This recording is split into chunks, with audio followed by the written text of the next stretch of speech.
It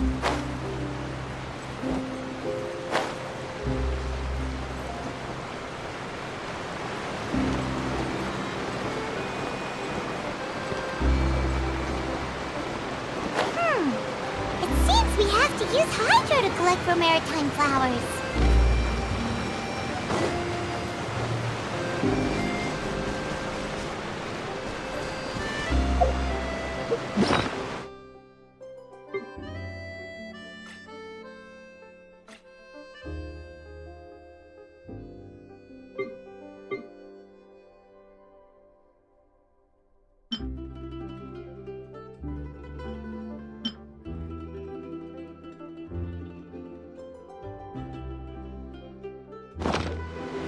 Relaxing days like this.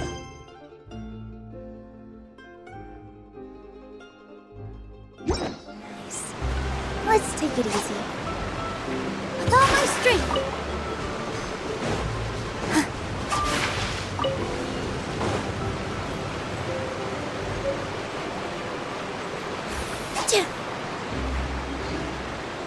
Hold the line.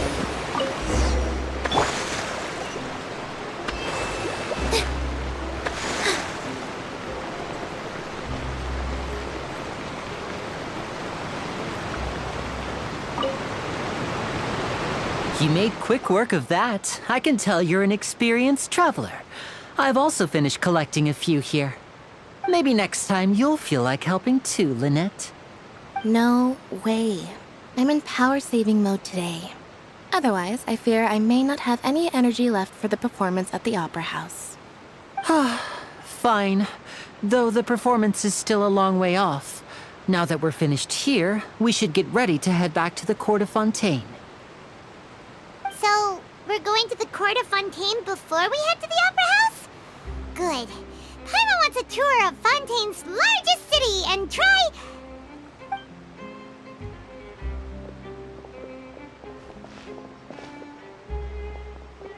Wait, shh. Have you noticed that person over there? The young girl. Huh? What's wrong with her? Paimon didn't notice anything. She's obviously a thief. Magicians and thieves practice similar methods. We divert attention, and a distracted audience is one that won't discover what you're really doing.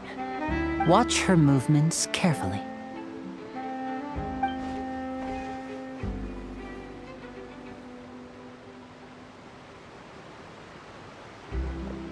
Oh, he's right! Shh, keep your voice down. We need to think of a way to catch her, but it seems she's very alert. Perhaps we should split up.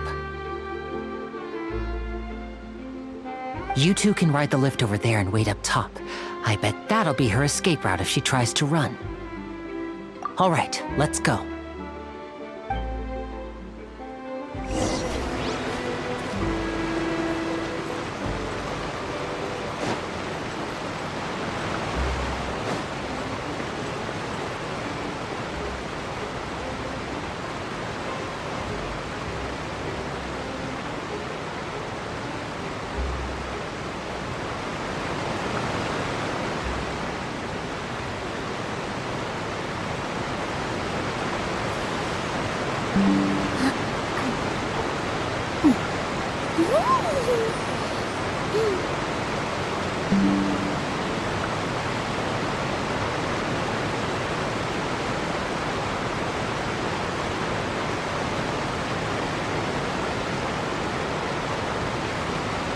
First, get into position like this.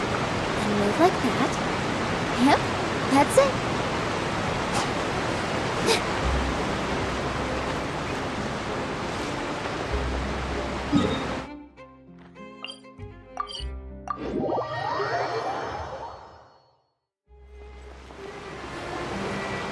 This is the spot where Linny wanted us to wait.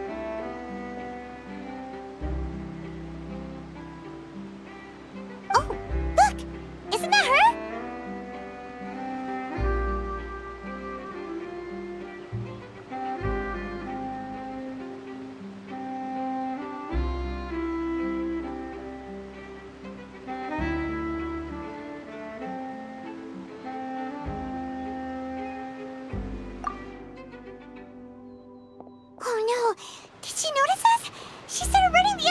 direction. What should we do? Should we chase her?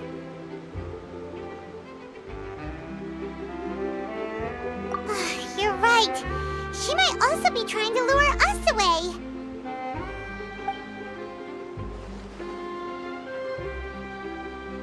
Nothing's happened for a while now. Paimon wonders if Lenny caught the thief. Yeah, let's go.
Deep breath, as if you're about to blow up a huge balloon. Exhale all your sleepiness into it, and then, poof! It's now flying away.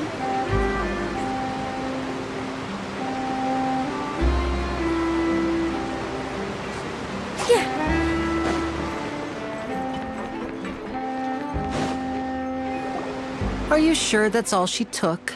You should check to make sure you're not missing anything else. No, that was all. Oh, I can't thank you enough. I didn't notice a thing earlier. Anyway, I should be going now. Thanks again. Oh, were you returning what the thief had stolen? That's right. Pity I wasn't able to catch her. She distracted me by dropping the thing she stole on the ground. By the time I looked back, she was already gone. I saw the general direction she went, but Lenny twisted his ankle, and I needed to make sure he was okay. Oh, did you get hurt, Lenny? I'll be all right. It's just a twisted ankle, that's all. In fact, it's feeling better already. If you want to play at being a hero, at least try not to get hurt doing it. Imagine what would happen if you managed to derail our performance as a result. You're right. Sorry, Lynette. I have to admit that the thief was even more skilled than I had anticipated.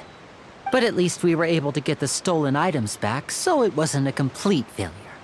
What a slippery little thief! Guess things turned out all right in the end, though. Lenny's initiative paid off! All right, let's put this little detour behind us. We should go to the Court of Fontaine now.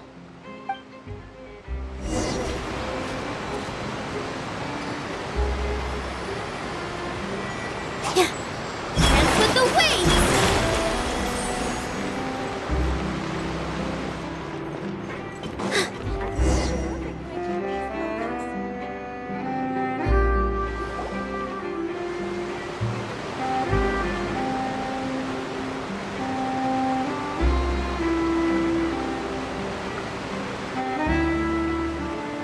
So, we ride this thing to go into the city? What an ingenious way to get around!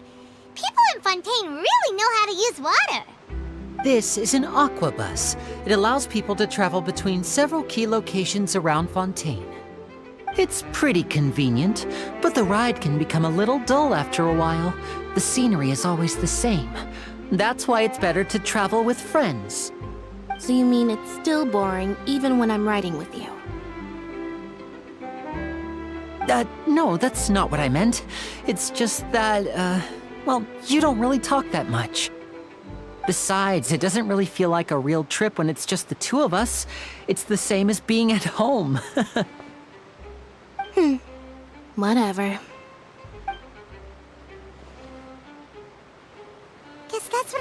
be an older brother. It's about time for us to leave. Let's get on board.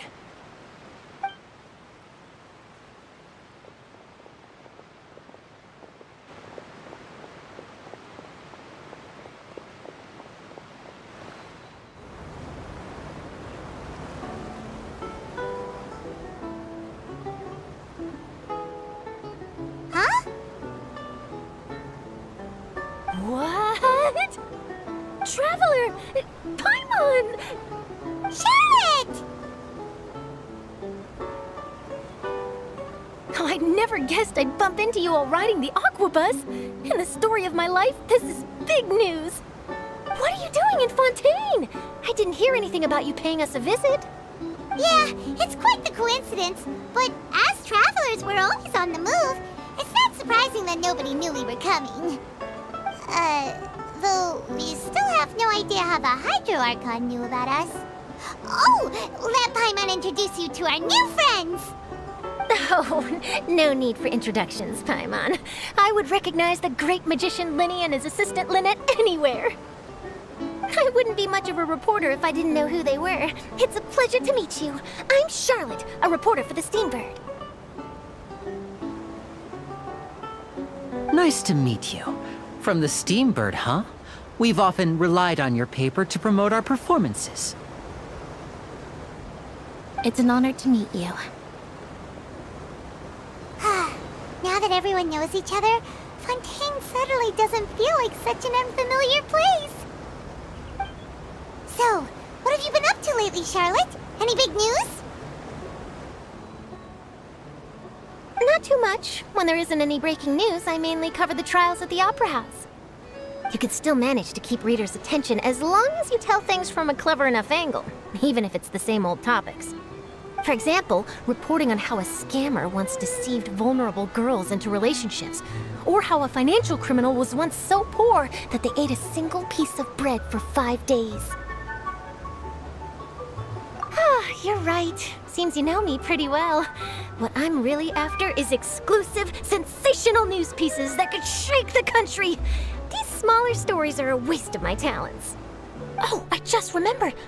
I've been following a case lately. Well, a series of cases, actually. You mean the serial disappearances of young women case? That's right! These stories are the talk of the town right now, and it's probably the most mysterious case we've ever seen. If I'm the first with a draft ready to publish when the case is finally cracked, and it's the headline story in the Steambird, oh, when that happens, I bet all the other reporters will shed tears of envy. I've already gathered all kinds of materials. I just can't wait for the truth to be revealed. So, what is the serial disappearances of young women case? You mean the culprit hasn't been found? That's right. The first missing girl case happened almost 20 years ago. And ever since, after a period of time, another girl disappears. What the cases have in common is that the girls are all of a similar age, and that they've all vanished without a trace. But the scariest part is that to this day, none of the girls have ever been found. Many suspects have been arrested over the years in connection with this case, but shortly after each arrest, another disappearance would always happen. Yes, it's possible. But either way, I believe that every case has some precise truth behind it, waiting to be exposed. Yes, I agree.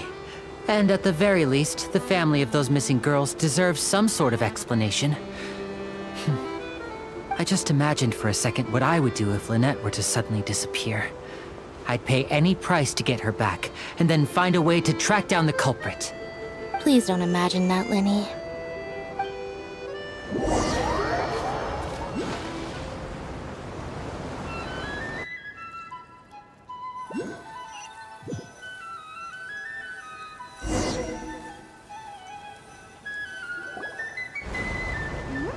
Hey, we're almost there! Look!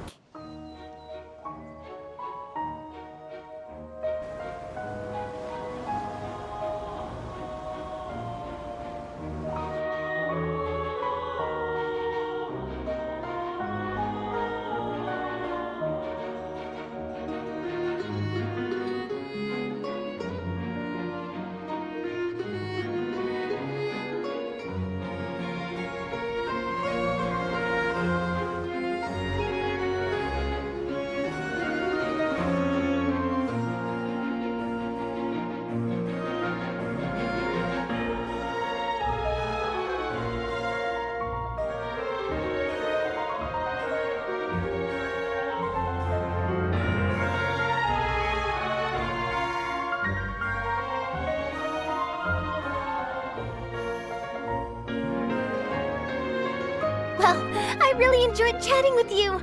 Life should be full of pleasant little surprises like this. Yeah, us as well. The ride went by too quickly. I have an interview to get to. I should get going before I'm late. Okay, Paimon hopes we can chat again soon, Charlotte. See ya! Bye now. Oh, be sure to stop by and see me at the Steambird when you have time. What a tough job. Always running around and interviewing everyone. Well, where should we go now? If you don't mind, how about we stop by my home first? Besides, I still have all the materials we collected. Sure, we wouldn't mind at all. This city is so huge, Paimon wouldn't know where to start anyway.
This is our current abode.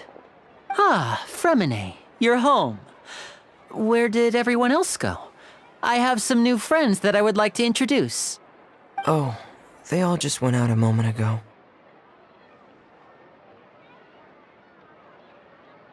I see. Everyone is getting busier now that Father will be returning soon. I suppose that can't be helped. Allow me to introduce you to my little brother, Fremine. He is a phenomenal diver. Hello. Nice to meet you! Paimon is Paimon, and this is the Traveler! Oh, you sound very proud to have a diver as a brother, Linny.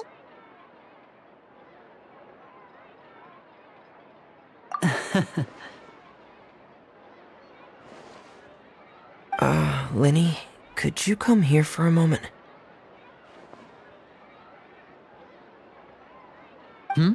What is it, Fremine? Do you have something to tell me?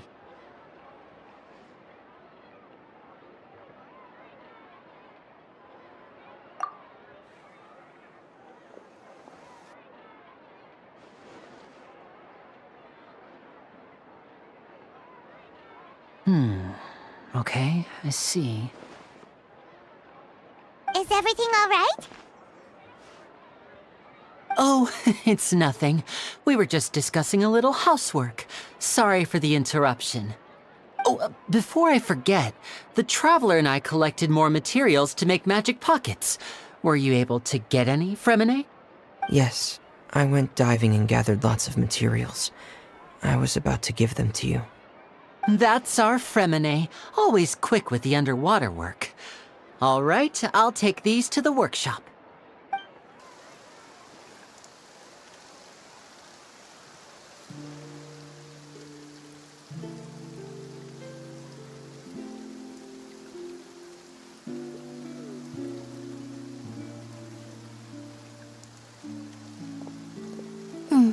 Looks like rain. Oh, you're right. But wasn't it clear and sunny just a moment ago? Fontaine's weather sure is weird. I'm afraid that's just how it is here. It often rains on days where there are trials being held in the Opera House, but don't worry, it'll clear up soon enough. What's wrong, Fremine? There's a legend about the rain that I tend to believe. It's said that a dragon of water once resided in Fontaine. Though we don't know where the dragon went, every time it weeps, the skies will cloud up and pour out rain. When I was a child, my mother told me that if I wanted to go outside and play, I should yell toward the sky at the top of my lungs. Hydro Dragon! Hydro Dragon! Don't cry!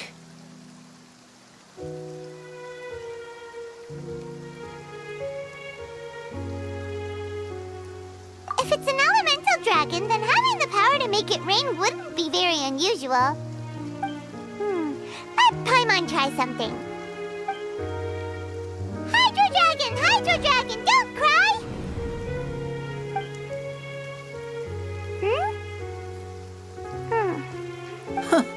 Doesn't seem to be of any use.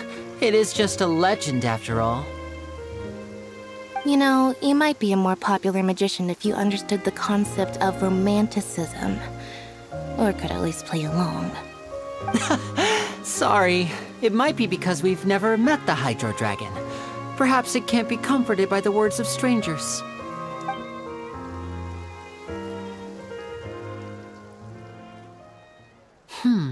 It rained for longer than I suspected. Oh, it's already getting late. Was there something you needed to do, Linny? Yeah, some preparations for the show at the Opera House. I need to find a way to catch the last aqua bus of the day. On the day of the performance, just ride the aqua bus to the island of Araneus. I'll have Lynette meet you at the fountain in front of the Opera House.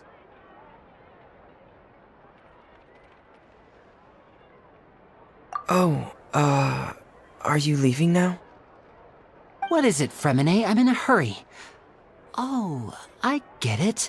You feel nervous delivering the materials for the magic pockets, is that it? Perhaps we could trouble the Traveler to help us take these materials to the Beaumont workshop and deliver them to the owner there? I'm afraid that Fremine can be quite introverted, and the boss there tends to be pretty talkative. Fremine has always been a little afraid of her. No trouble at all. Don't worry, we're on the case. Sorry for the inconvenience. I'm quite useless when it comes to such tasks. I'll think of a way to make it up to you. Oh, no need. This will be a walk in the park for us.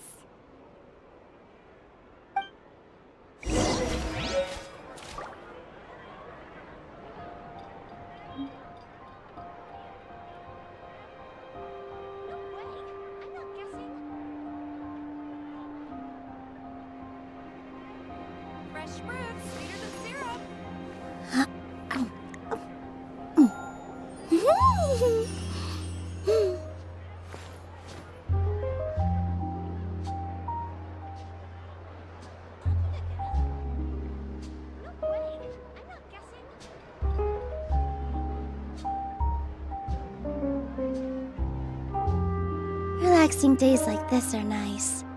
Let's take it easy. Fresh fruits, sweeter than syrup.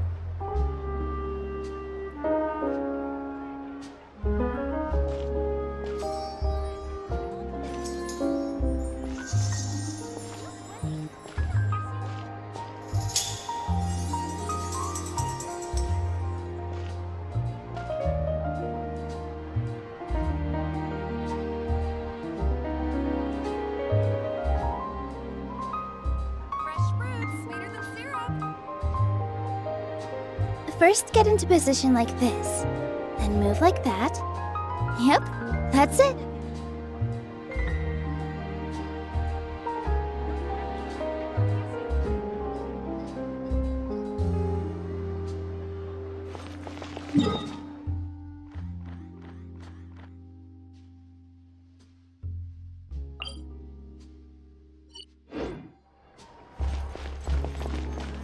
Fresh fruit, sweeter than syrup.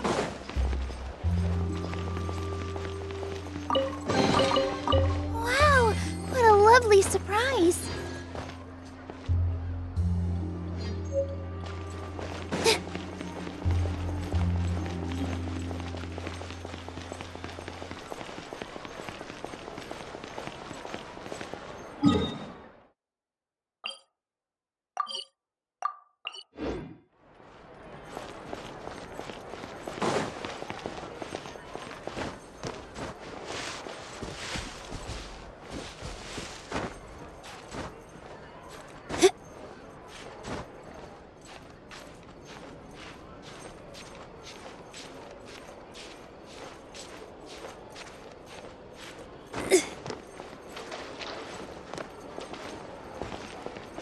Investing too much emotion.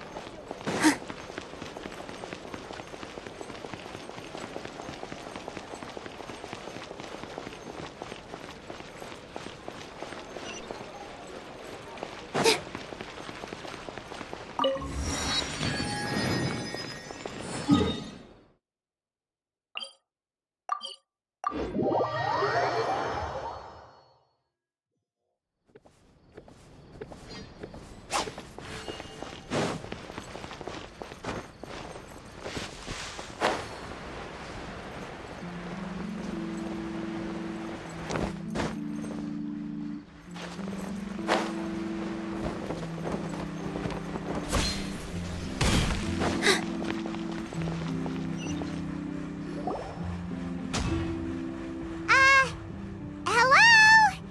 Is there anyone here?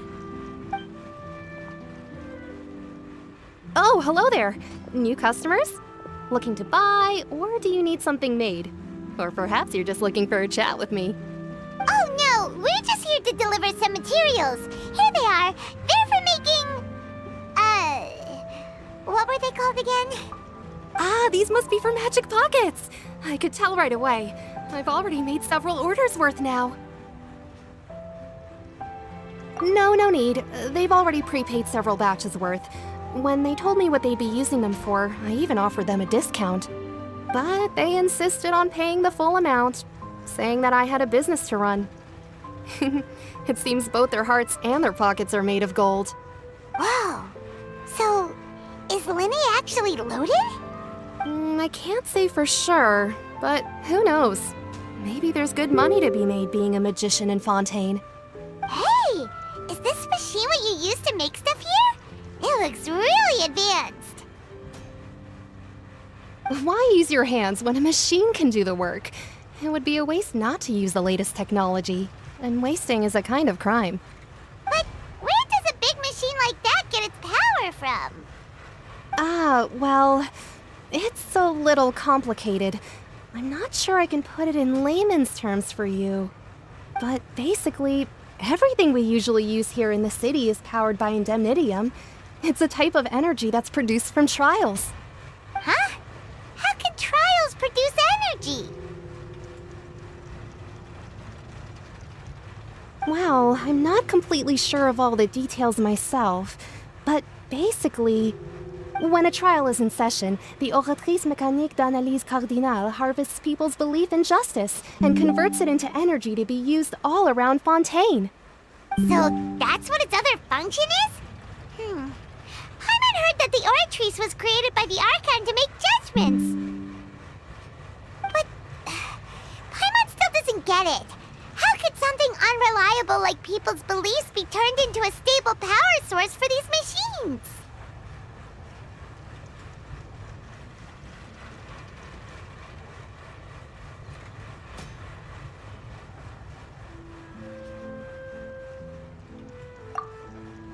Oh, yeah!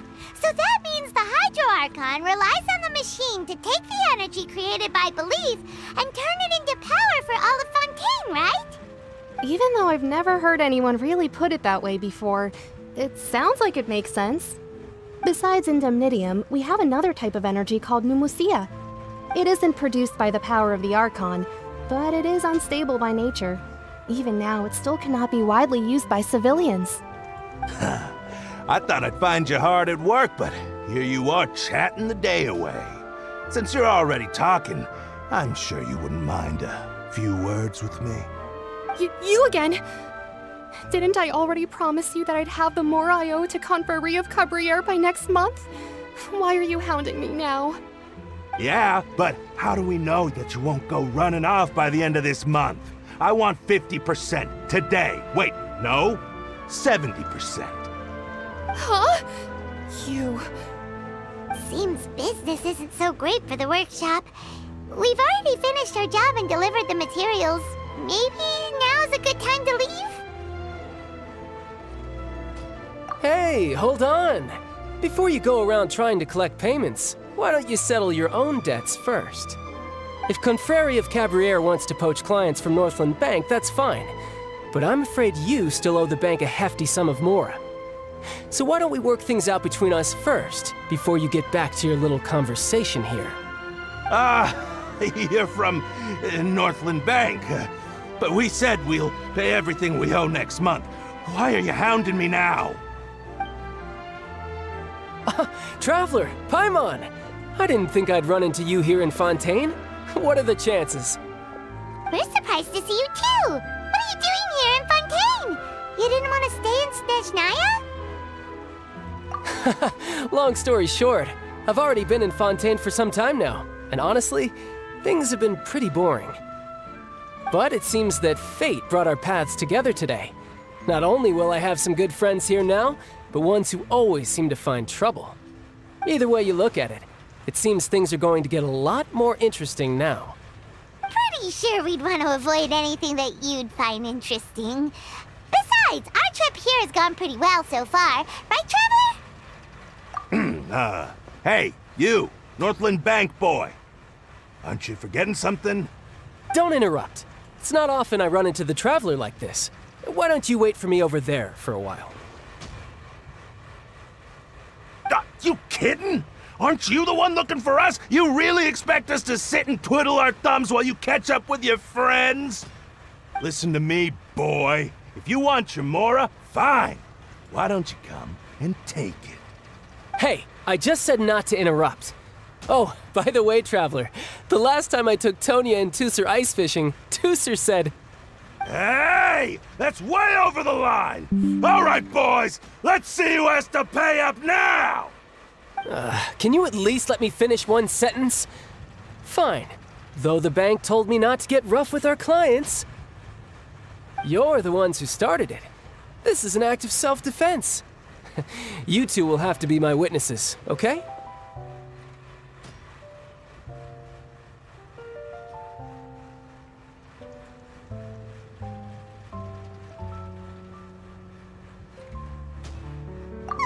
I'm sure this won't take long.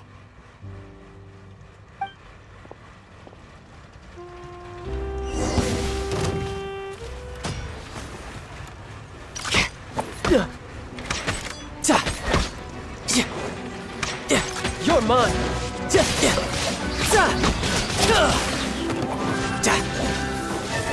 Brace yourself. This is gonna hurt.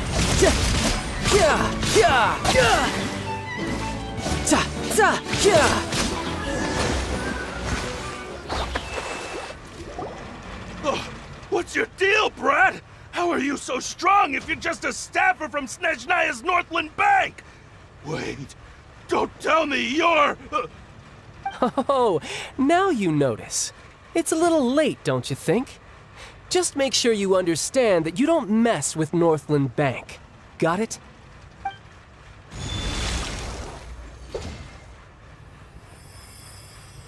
Huh? Now's my chance!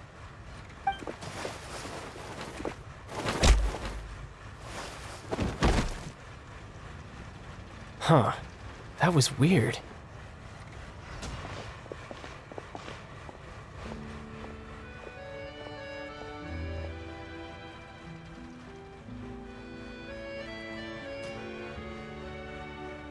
I'm not sure. It's as if I suddenly lost control of my hydro powers when I needed them.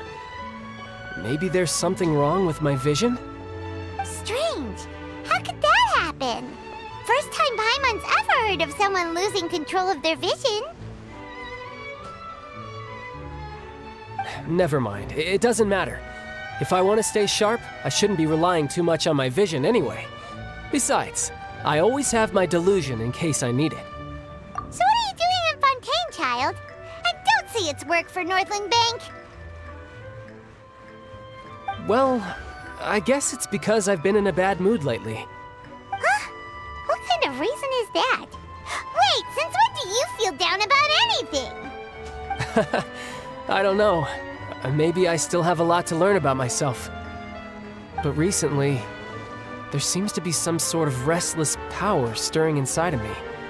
And I don't know why, but every now and then I feel like I'm in a terrible mood. Maybe you losing control of your vision just now is connected with that power you're feeling inside.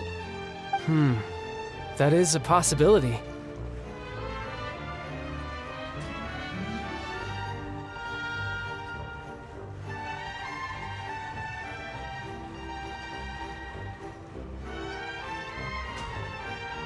I can't remember if I ever mentioned it before, but when I was 14, I fell into some unknown abyss.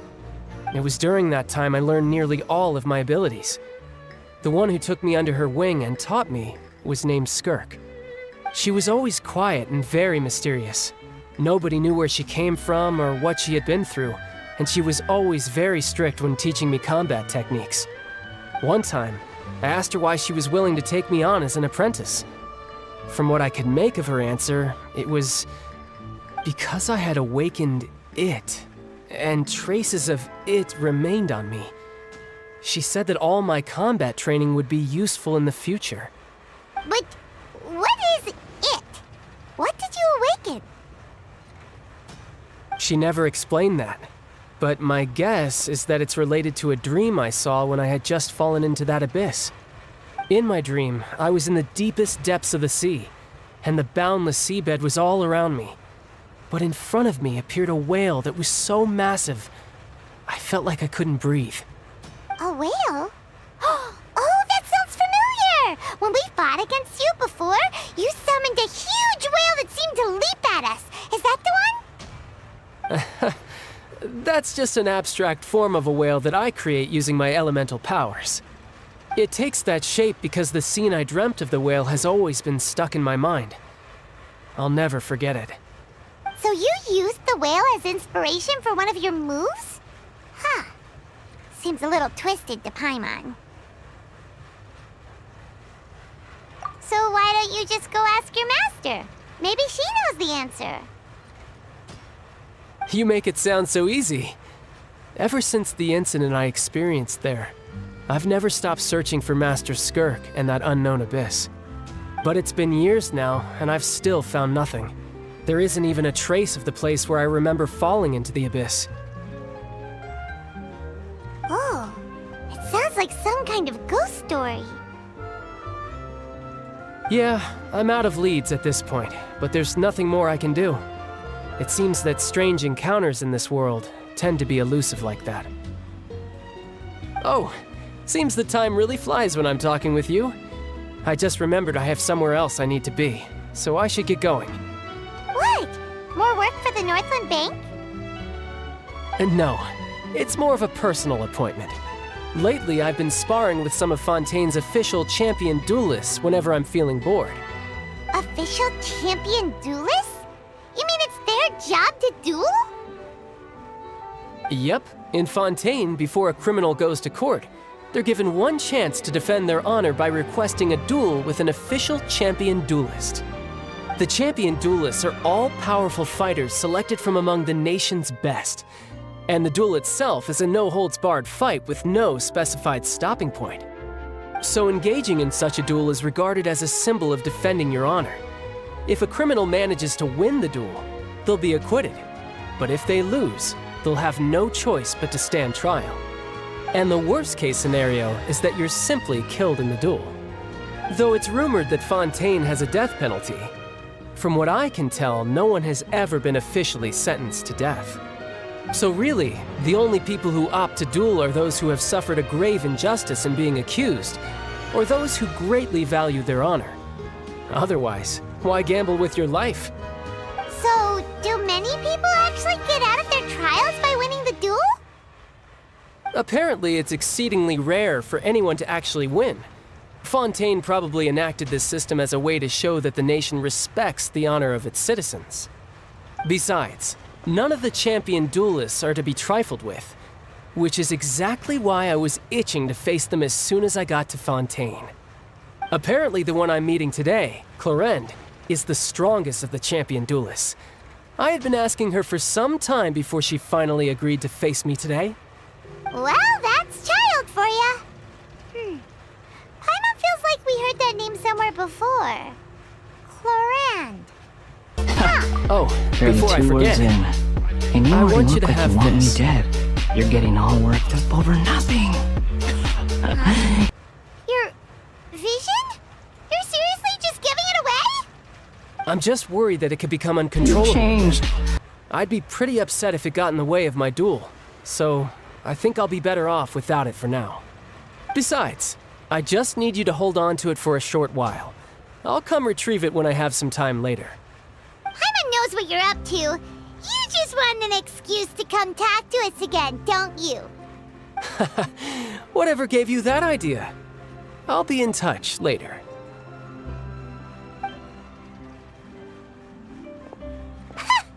That sneaky guy. He said he's been feeling down lately, but he seemed the same as ever to Paimon. Well, seems we don't have much to do for now. We might as well walk around and see the city before Lenny's performance.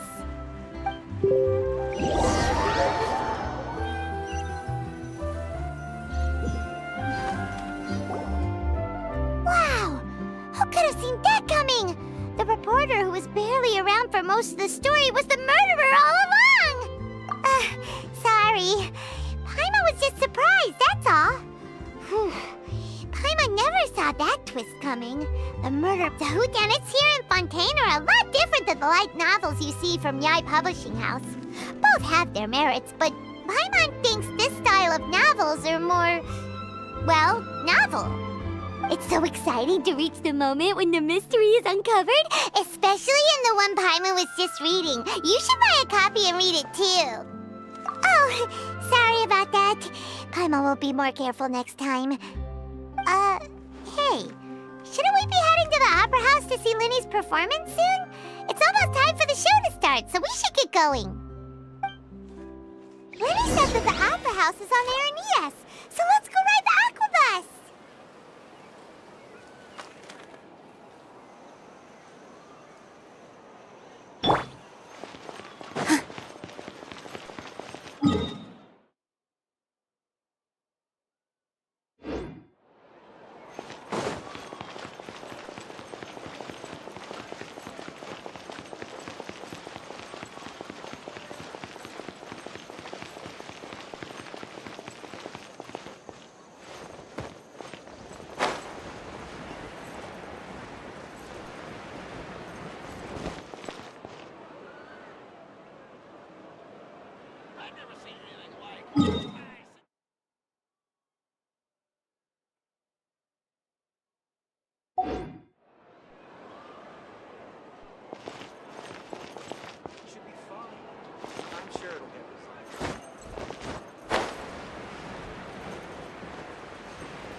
Looks like we're running out of typewriters.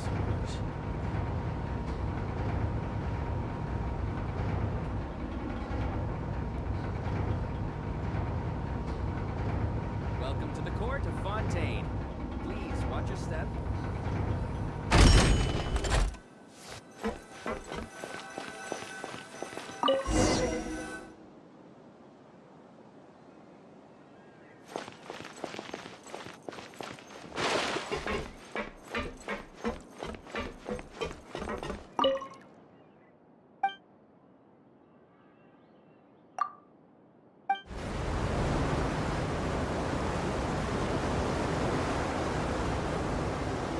Welcome to the Navia line.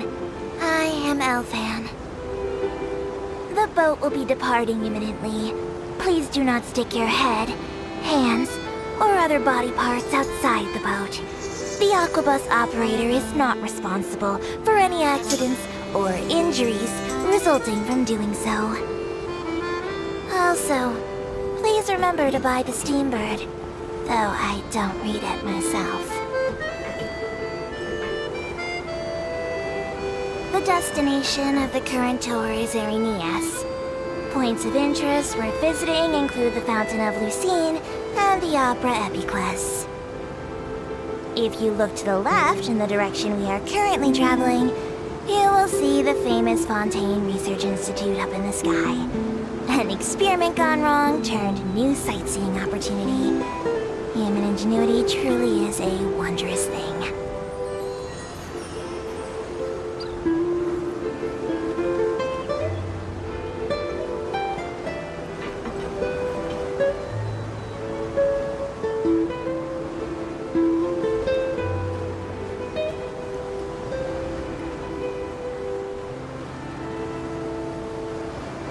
Approaching our final destination. Please be sure to bring all your personal belongings with you as you disembark. Even though I will take any forgotten items to the lost and found, the paperwork is rather annoying, as Melusine hands are not suitable for grasping pens. Please be careful when disembarking. It has been my honor to be your tour guide this trip. Thank you.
Now this is fancy!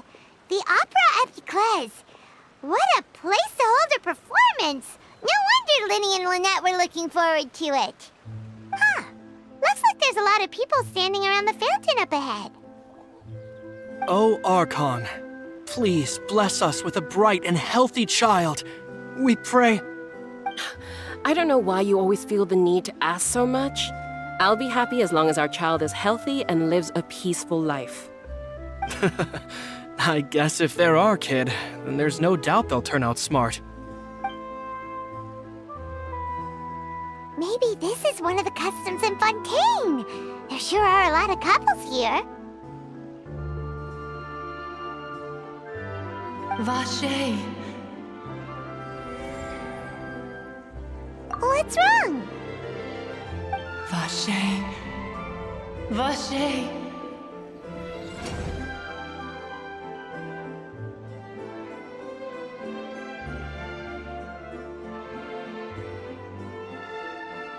No, Paimon didn't say anything. Are you hearing things? Welcome to the Fountain of Lucine. All the water flowing through Fontaine converges here. It's customary for newlyweds to come here and wish for children. Ah! Lynette! You scared Paimon! When did you get here? Lenny asked me to wait here for you, remember? Right. What do you mean? There are a lot of people here right now. Hey, you're not trying to scare Paimon, are you? Besides, it's the middle of the day. It's not the time for eerie things. I see. I might be able to tell you something that could help explain the voice you heard. In fact, you might not be imagining things at all. I suspect that what you heard is a result of your hypersensitivity to the hydro element. Others in my family have had similar experiences. It's because of her sensitivity to the hydro element? But what would hearing a voice have to do with elemental power? When do you cry, Paimon? Wait, what? What does that have to do with anything? Just answer me.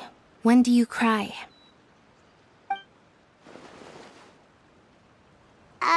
When Paimon's really sad? Oh, and when Paimon's super happy. Oh, and also when Paimon's really, really scared. Then you should understand that tears contain your most intense emotions. Like I just mentioned, the Fountain of Lucine is where all the flowing water in Fontaine converges. Even the tears that fall to the ground will eventually gather here. So maybe what you heard was the intense emotion coming from someone's tears. So, what did the voice say?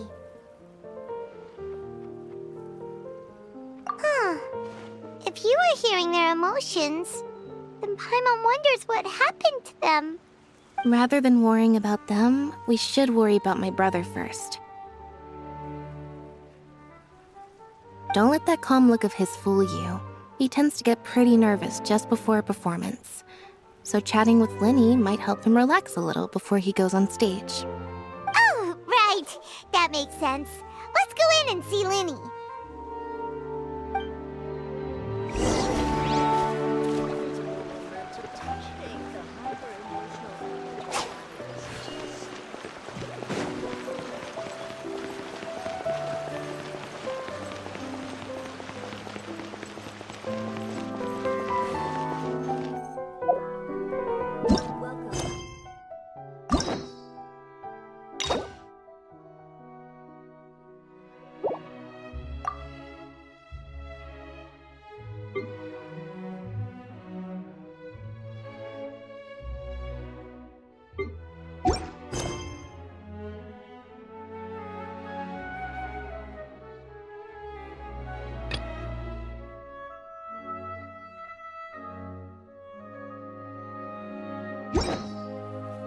No two cases are alike. The details.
Traveler and Paimon. Good to see you.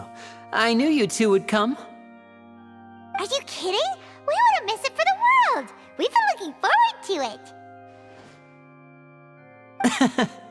I can tell, judging by how early you've arrived. But you're actually right on time. The audience still hasn't started entering the venue yet, which means now is the perfect chance for us to take you to the best seats in the house. Wait just a moment, I'll fetch the tickets.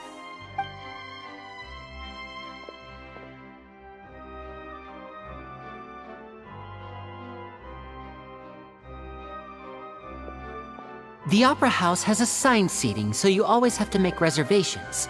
I've already reserved your seats, and here are your tickets. Ooh, front row seats! Thanks, Linny! Don't mention it. There's no need to keep thanking me. Hey, Lenny! Could you come over here and take a look at this? Oh, I'll be right there. Seems there's an issue with the stage props over there. That's Cal, my assistant, calling me. Yeah, we'll just go to our seats. You go ahead, Linny.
These should be our seats. Come on, let's sit down.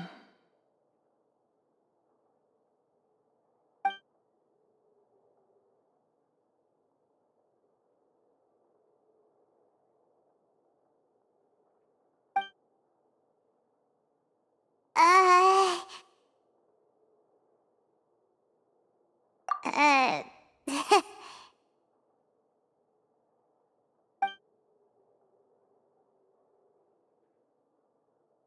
Hey, Traveler. Maybe we should strike up a conversation with the person next to us. So, you little... Of course you put this on Paimon. Excuse me, I did not realize you felt awkward. I am terribly sorry. I would be perfectly happy to chat with you if that is what you would like. Oh, so you heard all of that, did ya? Boy, you sure have good ears. Paimon thought she was keeping her voice down. Wait, that's not it. Paimon's... Sorry. Paimon's the one who was being rude, talking under her breath like that.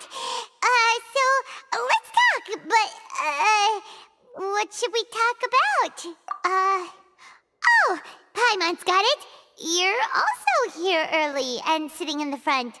Are you a friend of Linny's too? A friend, you say? Well, if Mr. Linny would like to be my friend, I would be more than happy to reciprocate. Oh, so you're not friends with Linny then? Oh, this is getting more awkward by the second. Paimon nearly forgot to make her introduction. Nice to meet you. Paimon is Paimon, and this is the Traveler. We just arrived in Fontaine. It is an honor to meet you two. I have heard of your deeds across Tevat. And as required by proper etiquette, I will also introduce myself. I am... Oh, Monsieur Nervillet. What an honor it is to have you here to see my show. Ah, Mr. Linny. I should say it is in fact an honor for me to see your performance in person. Wait. Nervillette? Could he be... I saw you all chatting just now, but it seems you still don't know who Monsieur Nervillette is. Allow me to introduce you to Fontaine's Chief Justice. That seat is always reserved for him. It wouldn't be too much to say that he's the symbol of justice and honesty here in Fontaine. Ooh, sorry for being so rude just now. Paimon had no idea you were such an important person. No offense taken. Being Chief Justice is merely what I do for work. Nearly every person has their usual reserved seat, so I'm not so special, really. And by the way, I should probably let you know, even though I would prefer not to. There's someone sitting up there in the VIP seats that has been striking a pose for quite a while now. I believe she is trying to give you a most elegant and impressive first impression. So I think you should take notice of her sooner rather than later. Otherwise, she may become flustered.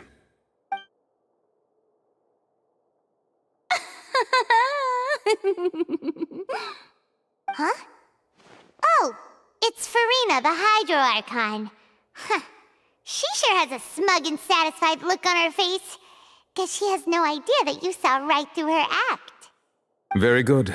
That is for the best. No need to pay her any more attention. We may now enjoy the show. Huh? So is this what things are like between the Chief Justice and the Hydro Archon? All right, please wait just a moment longer. I've pretty much finished my preparations, and the performance will start as soon as the audience has made their way to their seats. Yay! The show's finally about to start! Paimon can hardly wait!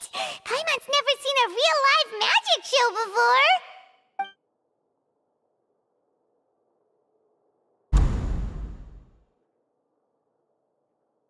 Ooh! They're dimming the lights! The show must be starting!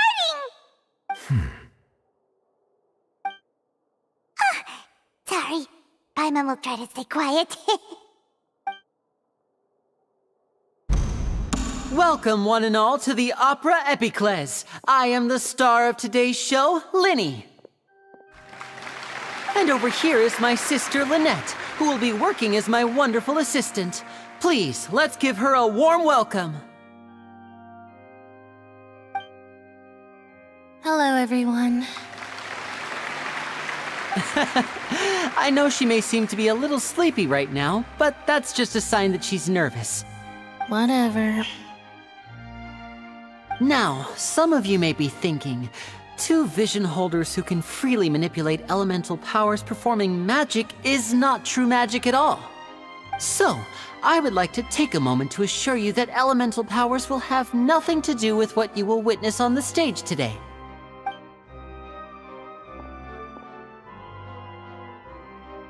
Both Lynette and myself have removed our visions for the show. That way, even the gods won't be able to help us. Oh, good point. That's what makes the show real magic. Now, without further ado, let the show begin. Lynette will now exit the stage to make some preparations. I know you might miss her, but don't worry. She'll be coming right back on stage momentarily. Perhaps in an unexpected way. I'm sure she'll be stealing the spotlight soon enough. Oh, and before I forget, there's one more thing I should say. You never know what can happen in the blink of an eye.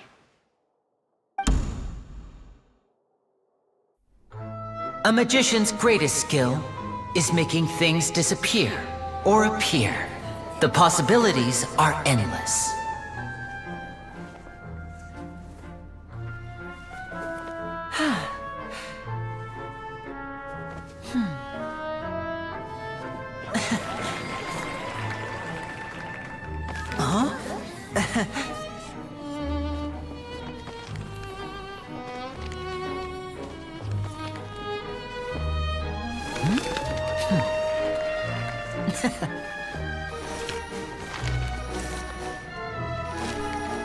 But this isn't what you came for. These little tricks, you've seen them all before.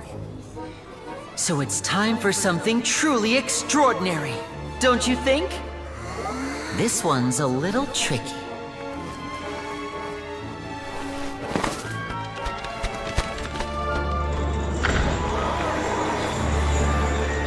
Using this water tank, I shall make my sister vanish completely, right before your very eyes.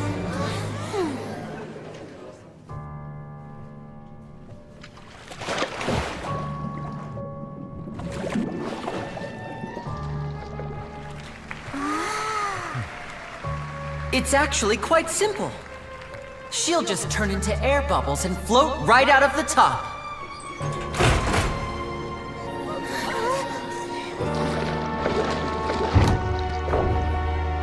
Oh no! I told them to check all the props carefully. With the lid on, even air can't escape. An amateur magician would be getting very nervous right around now. Luckily, it's me on stage, so let me show you what a true virtuoso can do.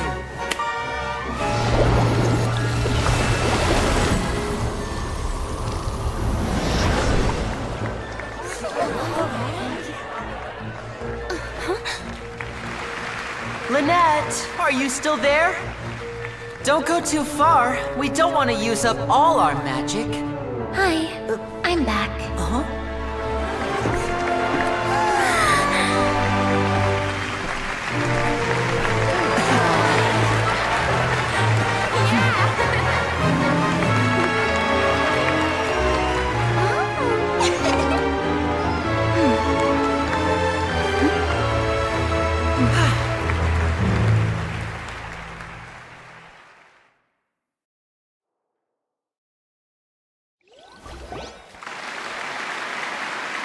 Whoa! What in the world just happened? How did he do that? Paimon didn't see him do anything! Wasn't Lynette inside the water tank? How did she disappear and then reappear out of nowhere? If we could see easily through his tricks, then that would mean that his skills are still lacking.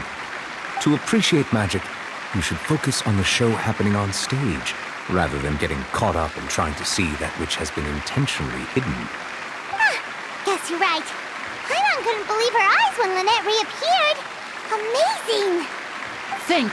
Thank you everyone. I'm glad you enjoyed that performance. But our magical journey has only just begun. I've prepared even more astonishing surprises for everyone here. The magic of transformation and disappearance can go far beyond what you've just seen. I'm sure many of you are thinking that escaping the water tank was impressive enough, but Lynette is still my assistant after all. In which case, I have ample time to make all necessary preparations. So, for my next trick, I will require the participation of one lucky audience member. Please, if my assistants could bring out the magical boxes now. There are 2 boxes and only 2 boxes. One is here, and one is there in the aisle among the audience. I'm sure many of our clever audience members have already guessed our next magic trick. A swap! Our lucky audience member and I will each enter a magic box. After 1 minute, we will each emerge from the opposite box.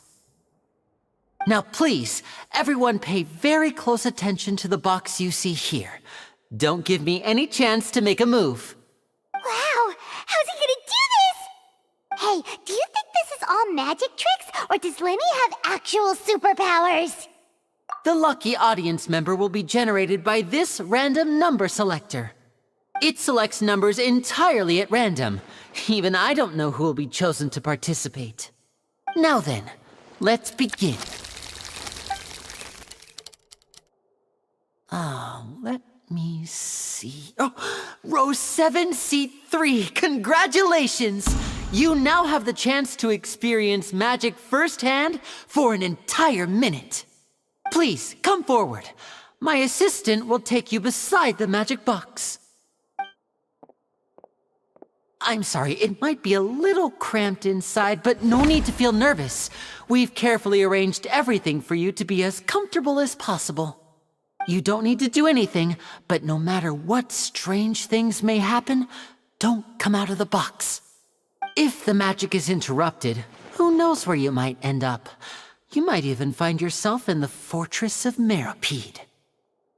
Oh, Okay. All right. Before I enter the magic box, there is one more thing I need to ask the audience to do. Could you all give me a countdown? Like this. 60, 59, 58. Just keep counting down. You can go a little faster or slower if you like. I won't be able to see anything in the pitch black box, so I'll be relying on your voices to know when time is up. Oh, and no tricks now. If you quickly count from 60 in just 30 seconds, then I'll be in a tough spot. Ooh! Paimon kinda wants to count faster after hearing him say that! No, that won't do. I can see it in your eyes. You still can't be trusted. Let's practice together. Come on, repeat after me. 60, 59, 58. 60, 59, 58! That's right, perfect. Keep it going. All right, I'll see you all on the other side once you've finished counting.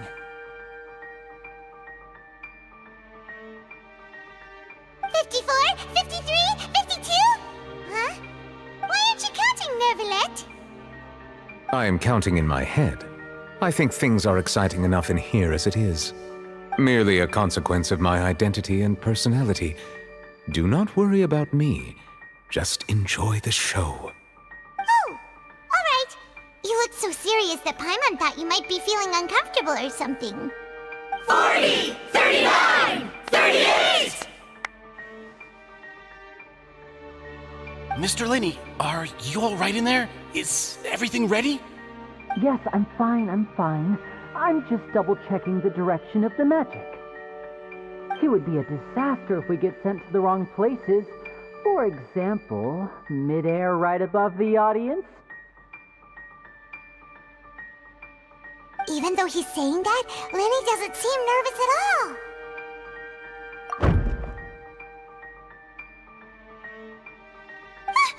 What was that noise? Did you hear it too? Not sure. Anyway, it doesn't seem like anyone's worried about it. 25! 24! 23! What's wrong, Mr. Linney? I can still hear you moving in there. I seem to have accidentally knocked over a decoration. I'm trying to fix it, but it's pitch black in here. I can't tell left from right. Never mind the decorations. There's no time for that. The show is what's important. No, that's unacceptable. I want my show to be perfect. Don't worry, we still have 20 seconds. Hear them counting? 19! 18! 17! It seems things aren't quite going as planned. I apologize, everyone. It feels like you're all starting to count faster, but that's all right. I know it can be tiring to do such a long countdown. 10 seconds and change is still plenty of time. 10! Almost there now. 8! Whew. Swapping two people is harder work than you might think. Even a master magician like me can't guarantee I'll get it right the first time. Hey, wait! Is this the back one? I can't tell. They both look the same inside. Huh? Nope, that's not it. I'll try again. 7! Hey, slow down! Honestly! 5! 4! 3!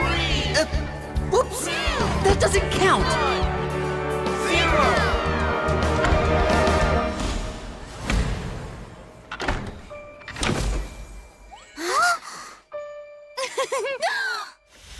Ta-da!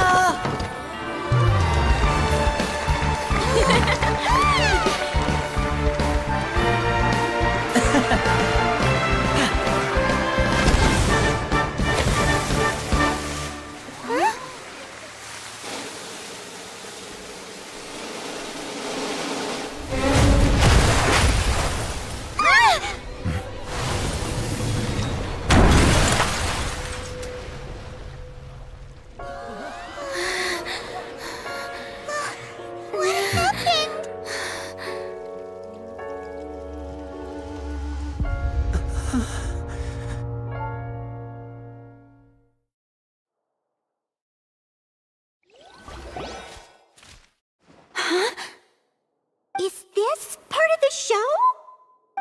Mr. Lenny, you're going to use magic to fix the stage now, right?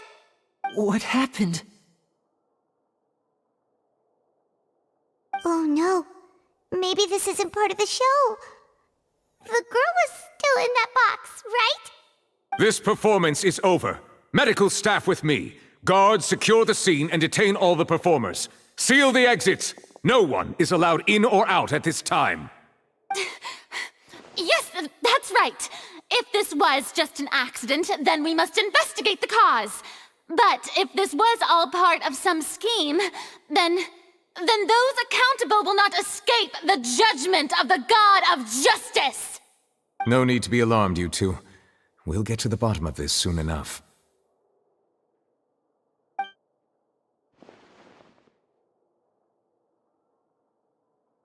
Unfortunately, the person who is in the magic box has been pronounced dead. His name was Cowell, one of the assistants in Linny's magic troupe. Apparently, the fireworks on stage ignited the ropes that were suspending the water tank, which then caused the tank to fall onto the stage. As of now, we are still not sure why we found Cowell in the box, rather than the guest from the audience. And after an initial search of the area, the guards have confirmed that the girl is nowhere to be found. It appears that this incident was not merely some mishap with the performance. And there are many indications that it is connected with the case of the serial disappearances of young women. The serial disappearances case? That's the case that Charlotte mentioned before!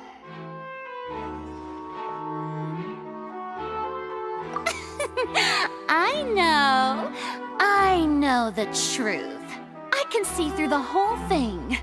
Really, using such a shallow and obvious mystery as his finale.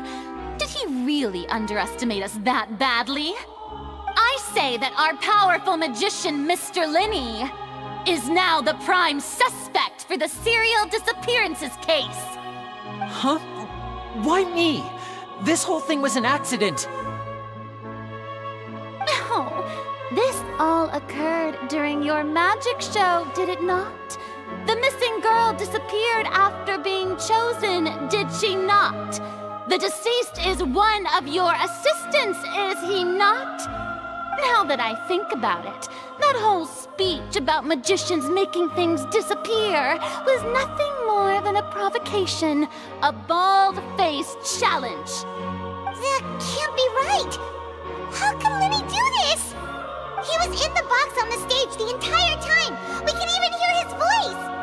Besides, before the show, he told us that he would like to catch the criminal behind the disappearances!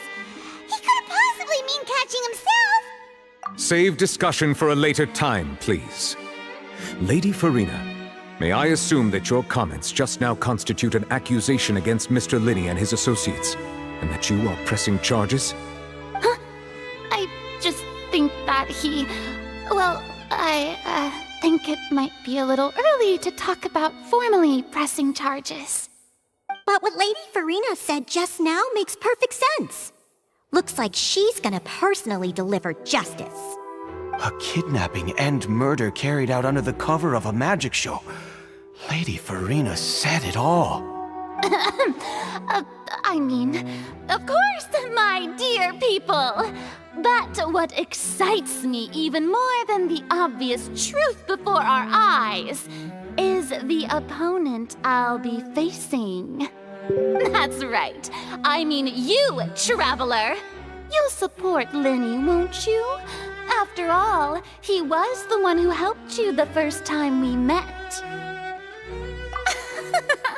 Then there's no problem at all. You know, the Traveler and I already had a duel the first time we met. But with Linny's help, our little duel ended in a draw. But draws really are the most boring possible outcome. So, no more draws. Between the two of us, there must be a clear winner and loser. And what better place to hold such a riveting showdown and decide the true victor than here, on the grandest of stages, the Opera Epiclese. Huh? It wasn't a draw. She obviously lost last time. I understand. Charges have now been pressed, and as such, a trial is in order. Well, Traveler, seems Lady Farina has set you in her sights. But putting her dramatic rhetoric aside for a moment, I would like to ask you, are you willing to act as Mr. Linney's attorney and defend him in this case? Very well. The trial will be held a day from now in the Opera House. Both sides may investigate the scene to build their cases and search for the truth.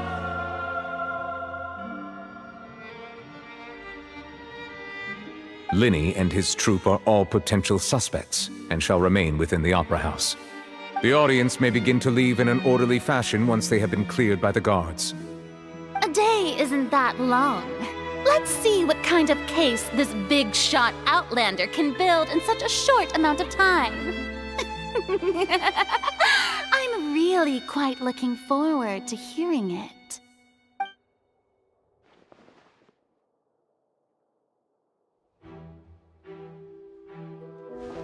Linny! Sorry about everything that happened just now. Were you frightened? Of course! Who wouldn't be scared after witnessing an accident like that? Yeah, I'm a little shaken up myself. How could this happen? And poor Cal. I know you already claimed that you would defend me, but now it's just us talking. Tell me, do you think I could possibly be the murderer? Good to hear. Thank you so much for trusting me. I'm sure everyone sees me as the biggest suspect at this point. But if you ask me, the whole thing is mysteries layered upon mysteries, such that all that's left is confusion. I don't know whether what happened there on the stage was purely an accident or not, and I don't know why poor Cal was in the box. As for how that girl chosen from the audience could suddenly disappear, I'm afraid I don't have any answers either. If someone tampered with my performance, then we need to figure out what they did. Even a skilled and knowledgeable magician like myself couldn't pull all that off in just 1 minute. Which is precisely why we need to investigate! As this book says, the impossible could not have happened. Whatever happened must have been that which is possible. Paimon bought them when we were reading at the bookshop in the city earlier. Pretty cool, huh? Don't worry, Paimon used her own savings to buy them. It wasn't from our travel funds. I think they look cute on you, Paimon. You have good taste, Lynette! That's the right attitude. Feeling depressed isn't going to help me now. I need to get back to my normal self. But with the guards watching our every move, it's going to be especially difficult for Lynette and I to prove our own innocence. Good thing you agreed to be our attorneys. Thanks for that. We'll be counting on you. Yes, thank you so much. Yeah, just leave it to us. Oh, since we're going to start investigating, Paimon has a question first. Where did Lynette go during the performance? Well, I'm afraid that would involve some of our essential trade secrets as magicians. The secrets behind our magic are past saving, Linny. I suppose you're right. The truth behind our tricks is going to be important evidence that will be weighted during the trial. 'Tis truly a pity. As a magician, our magic show is a work of art. We've poured countless hours and spared no effort in perfecting it. But if revealing our secrets will help you uncover the truth behind what happened, then it will be well worth it. We should go somewhere else if we're going to discuss our magic tricks. We'll go speak with the guards, and in the meantime, you can go investigate the stage and the seating areas. Alright, let's go have a look while the investigation teams are still here. Detective Paimon is on the case!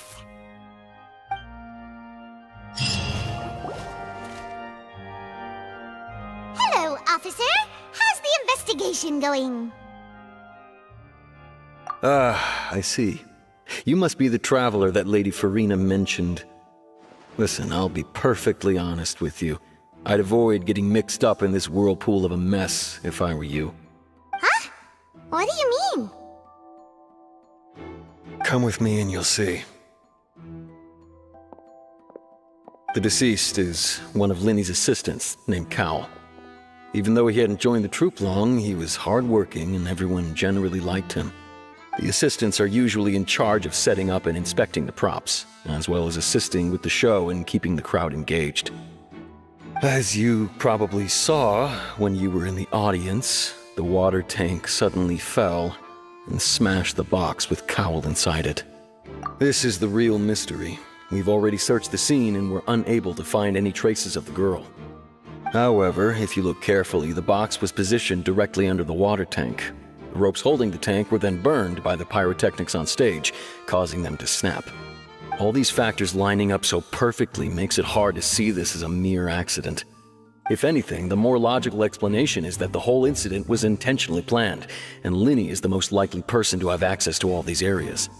But he doesn't have a motive! Are you both good friends of his? Well, you can't say we're good friends, but we've known each other for a little while. So in just a short time, he was not only able to win your trust, but even convince you to act as his attorneys. I know there's no such thing as magic. The real trick of a magician is holding the audience in the palm of their hand. I've seen a lot of cases, and I can tell you that people are the least reliable kind of evidence. Sorry, I tend to be pretty straightforward. Just know that I'm warning you for your own good. Anyway, you may investigate the scene of the crime yourselves if you're curious. Who knows, maybe you'll be able to come up with some new evidence.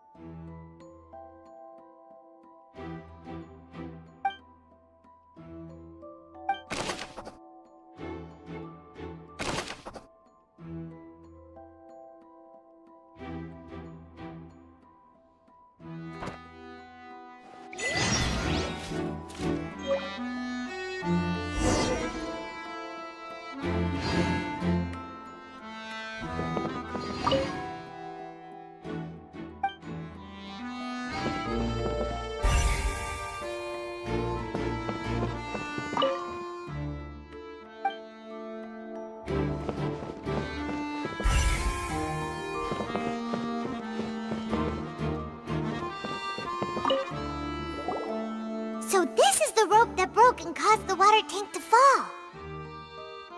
The rope looks pretty durable. How can it be burned through so quickly by fireworks? Why are you suddenly so serious, Traveler?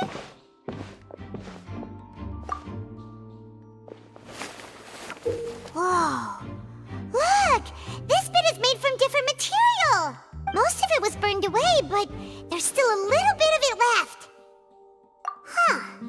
So if a rope meant to hold something was made with that kind of material in it, then that means... Wait! Why don't you write all this down? Let's take notes!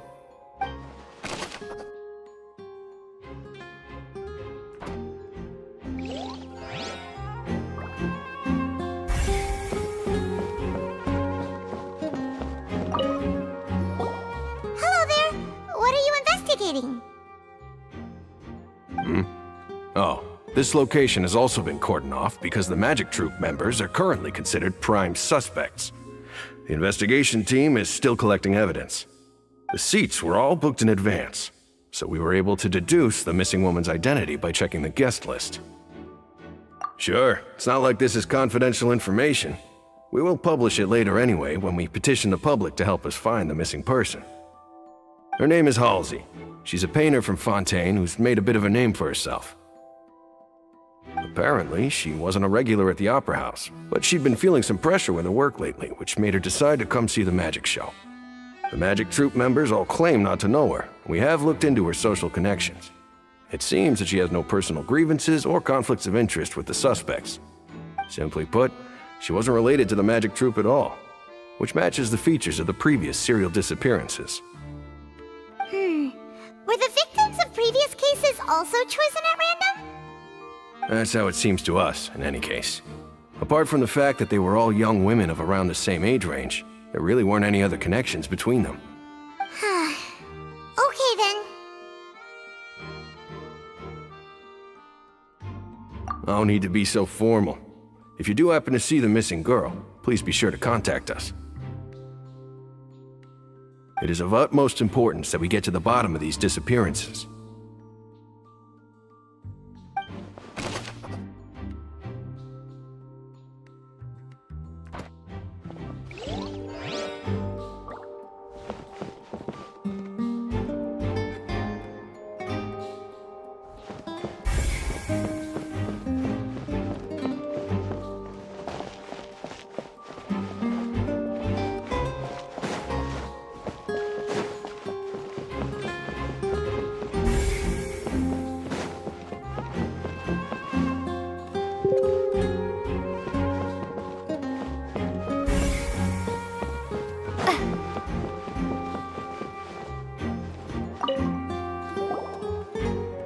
The investigation team has some new findings.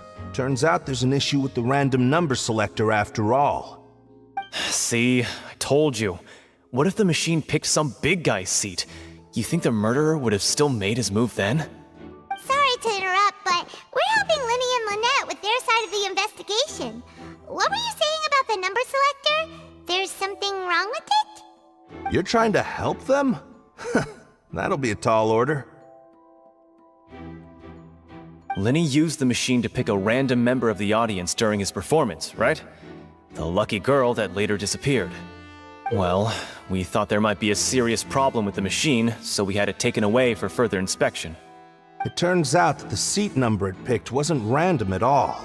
The machine picks that same number every time.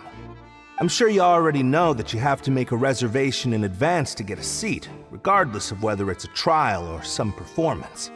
In other words, Linny knew who would be sitting where from the very beginning. That much checks out. Linny reserved our seats for us too. Bet you see why I was saying it'd be tough to make a case for Linny. Even though it's bad for Linny's case, Paimon had better write it down.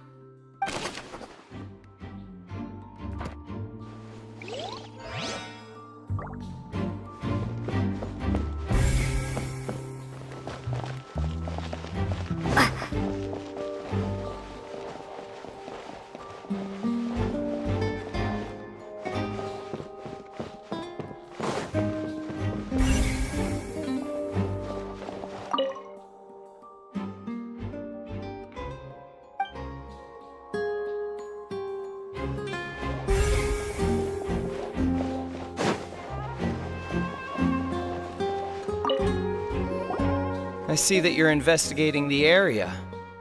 Well, it just so happens that I'm interested too. If you find any new and interesting leads, be sure to share them with me, all right?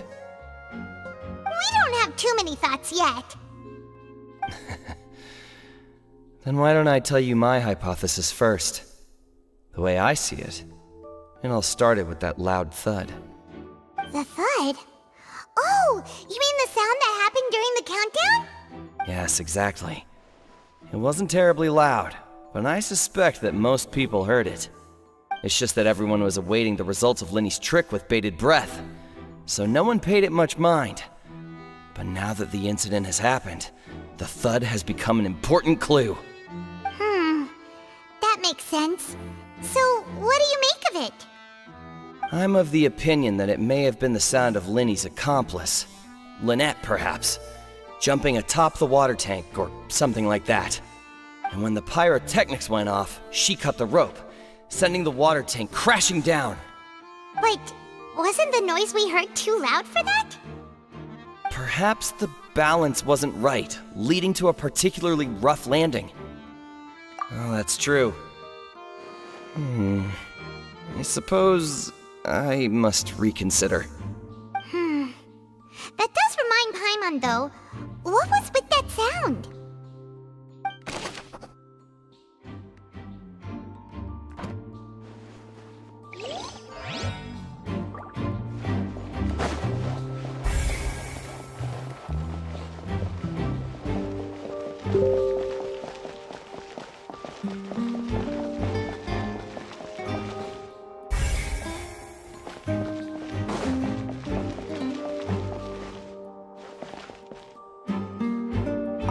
Lenny's still talking to the guards. It seems he'll have a lot of explaining to do. I think someone will be assigned to monitor us later, but that's alright.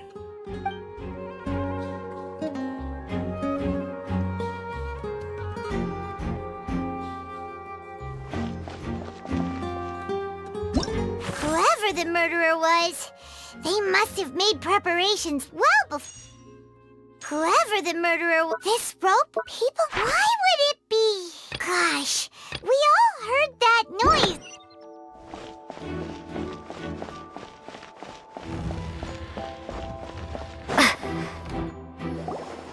Hey, you! Yes, both of you! Over here! I've been keeping an eye on you for a while now. Huh? You mean us? That's right.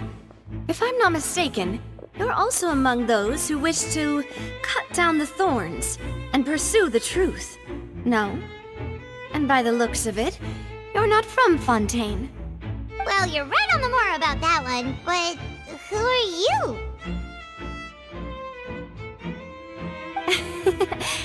Have you never heard of the Spina di Rosula? From mediating disputes and providing protection to solving conundrums, you name it, Spina di Rosula does it. And I, Navia, have the honor of being its renowned president. Though those who play by our rules call me boss. I'm Silver, her attendant. Pleased to meet you. And I'm Melus. Demoiselle's various daily needs and affairs are under my purview. Huh? Boss? Demoiselle? What gives with the names? Well, I am the second generation president. Melus and the others are still used to my previous title. My apologies, Demoiselle. Should you prefer, boss, I will endeavor to use that instead. No, no need. You don't have to call me boss. Just Navia is fine. Okay, if you say so. Not that we're members of Spina di Rosula anyway. All merely trifling details. Never mind. Now, back to the situation at hand. That's right. I've always kept an eye on the serial disappearance cases. My interest stems from a matter back from my father's time. Judging from the look of things, I find Linny an unlikely mastermind. Really? We think so too! That's why we're looking for clues now. But how did you come to that conclusion? Intuition, naturally. My unparalleled intuition. Farina sure was quick to point the finger at Linny without any decisive evidence whatsoever, wasn't she? But that's not uncommon for her. If you remember, the justice had to interrupt her and ask if she was pressing charges just to keep her from getting carried away. Anyway, a trial begins the moment someone levels charges. And, of course, there was no way Farina was going to back down in that situation. Sounds more like you just don't trust the Hydro Archon. Well, what's your opinion? I must admit that she can be interesting at times, but liking her doesn't mean that I'll blindly agree with her. All right, I've answered your question. Now, it's time you answer mine. Wait a minute! Did that answer count? Well, I say it does. But don't worry, you won't hear any pointless questions from me. In your opinion, do you think it's right to treat a trial like it's an opera? Well? And why would that be?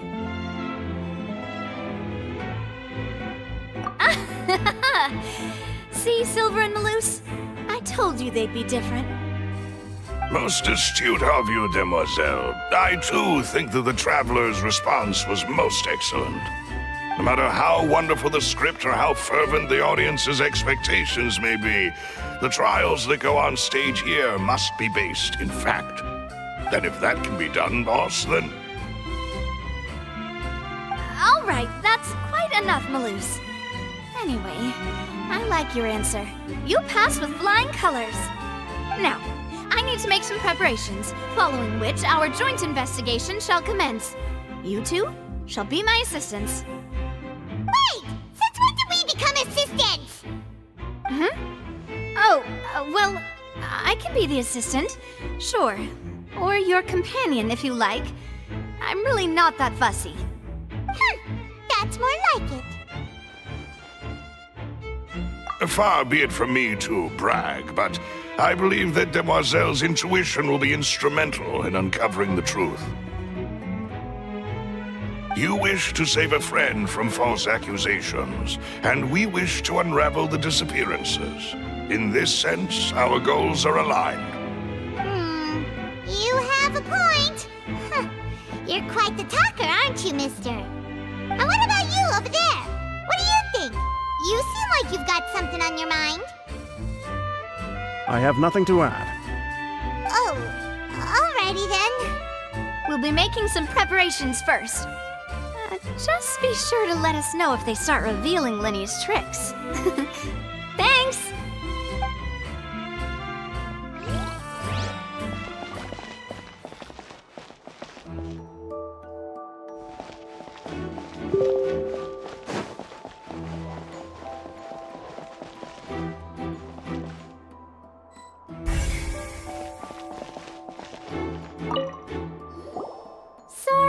But no one can freely enter or exit the Opera House at the moment. If you wish to leave, you must register your identity with us first. No, we're not leaving. We're representing Linny and Lynette as attorneys, so we're investigating the case. Were you always guarding this entrance? Yes. After the Chief Justice gave the order, everyone coming in or out must undergo a strict inspection. So, the missing girl couldn't have left from here. At least, not from that point on. I doubt there was much opportunity then, either. How can you be so sure, Well, because I was in charge of security near the entrance at that time. I couldn't see Linny's performance from here, which was quite a shame. Just my luck. But still, I did not abandon my post, and I stayed put no matter how loud the applause was. If someone had so much as even approached the door, I would have noticed it, let alone if they had tried to leave. We Melazines are good at that sort of thing, you know. So, it's safe to say the girl couldn't have left through here. Alright, thank you for your help. This'll be useful info.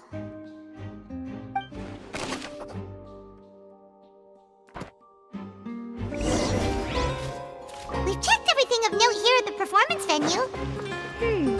Paimon wonders how Linny's discussion with the guards is going. Let's go see, shall we? Understood. Then I will be going with you. Just so you're aware, I will be monitoring your actions and making notes as necessary. Very good. Thanks for being so agreeable. I'd pull a rose out of my hat as a gift for you if I could. You may spare the pleasantries. I'm just doing my job. You've arrived. Who's this? Me? I'm Spina di Rosula's guardian angel. If you've got a problem, I've got the firepower. Sorry, I got a little carried away there. Call me Navia. I'm a partner of theirs, and will be helping investigate this whole situation. And these are my companions. Would you mind if they join as well? Fine by me. Oh, new helpers? I would be most grateful. Well, let's just say we're tagging along. It's not every day you get to see the secrets behind magic performed on such a large scale. I appreciate your kind interest. Come with me. We'll be heading below stage. Huh? Below stage? Yes, a world of secrets is hidden beneath this magic box, prepared specifically for this switcheroo trick. But before I reveal everything, you should have a look first. Notice anything strange here?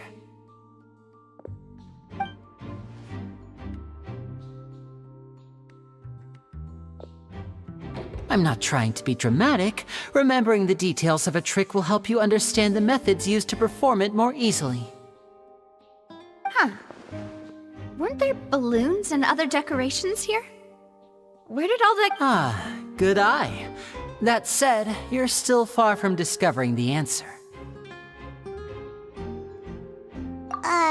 The back? You mean the inside of the door? What's different about it? Paimon didn't notice anything.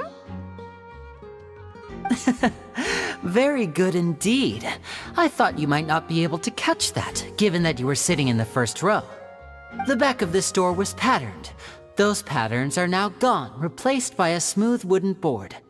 So, if you put 2 and 2 together, what do you get? Exactly. All right, let's go. I'll tell you how it works as we head down.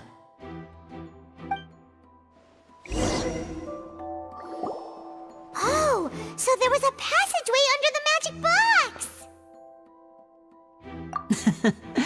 I knew you'd figure out most of it as soon as you saw this place. The 2 magic boxes are positioned right above the 2 entrances of the tunnel. See this flatbed trolley? The box with the lucky audience member in it would be shuttled over to the other side using the trolley. This trolley can raise and lower and even rotate, ensuring that the box will face in the right direction. I see. So that's the purpose of the box inside another box. Precisely. The inner box would descend after the audience member was put inside and be moved along the trolley, all while the outer box would remain on stage as if nothing had ever changed. So that's how you did it! Once the box was lowered, the trolley would store some energy through this device here, with which it would complete the rest of the steps. The audience member would only be able to feel some slight movements in the dark, and by the time she walked out, she would already be back on stage. Right! You were talking that whole time, and you even came out for a moment near the end! Ah, yes. A phonograph operated by Lynette was used to achieve that effect. My assistant and I had already scripted our conversation beforehand. When the countdown began, I had already gone to the opposite box via a tunnel using that ladder. And what about Lynette? Where was she? I was in the mezzanine space in the back of the box. Oh, interesting!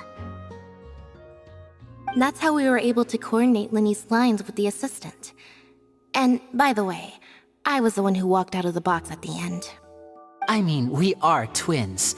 All it takes is a change of clothes and no one can tell who's who. And that's my favorite part of this trick. Only Lynette and I can perform it. So that's how it all worked! Wow, every detail you revealed was more amazing than the last! Lynette would briefly walk out of the box and then go back in, jumping into the tunnel and escaping before the box on the trolley could finish ascending. And then I walk out of the other box in the audience area, and the trick would be complete. The operative word here being would. But as you saw, Cal was in the box, not our audience member. She, on the other hand, mysteriously vanished. We really don't know how that happened. If not for that interlude, this would have been an astonishing trick. I probably never would have figured out how you pulled it off. And yet, to think that someone was able to use this magic trick to commit a crime. Could we have a look around? I think we can come up with some more leads. This is the scene of the crime, so Linny and Lynette are not permitted to stay here. I'll escort them back up. Yes, of course. No need to be so strict now. I won't disappear into thin air, you know. Thanks, everyone. We're counting on you.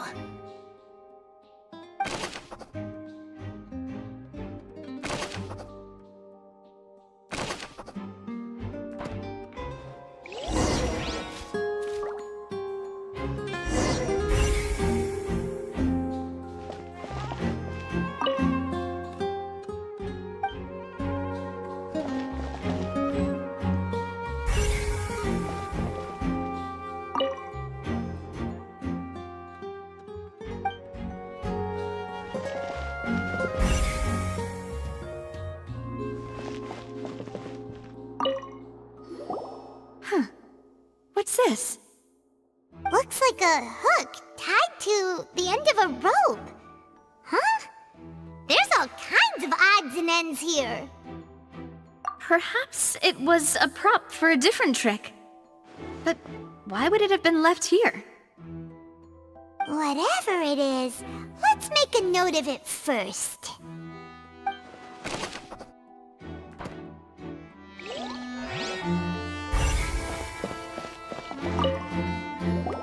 The floor is wet. Please be careful not to slip. Speaking of which, why would there be water here? Oh, Paimon knows! It's one of those tricks where you pour water into a jug and then flip the jug over only for the water to disappear? And here's a broken vase! Huh. Did the trolley knock it down while moving? That can't be. The trolley moves along tracks from start to finish. It couldn't have hit the vase at this distance. Let's note this down too and think about it later.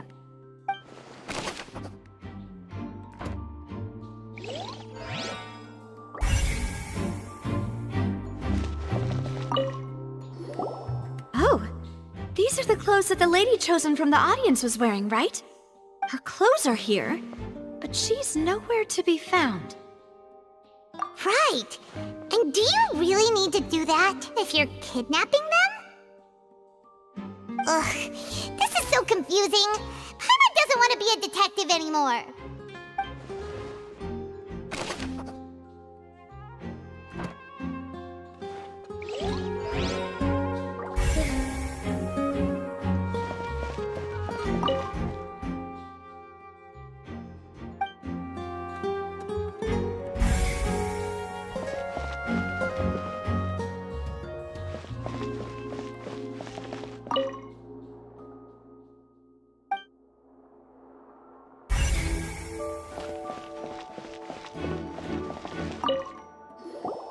What is this place?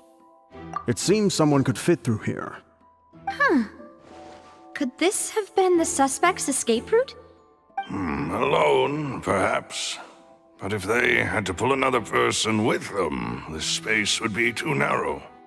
But there are no other ways in or out of here. Oh, you're right! Let Paimon write that down.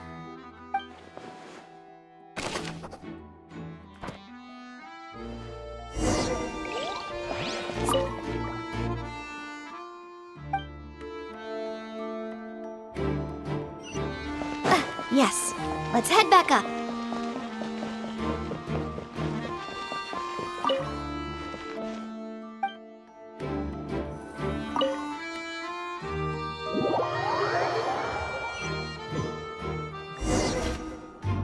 Well, we've ascertained the state of the crime scene. Let's find a place to sort out our findings once Malus returns. It seems to me that there are several things that don't add up here. Apologies for the wait, demoiselle. So, what did the guards say? Did the criminal escape through the vent? They believe the odds of that are very low, since the vent leads to the Opera House's basement. The guards have checked the area carefully.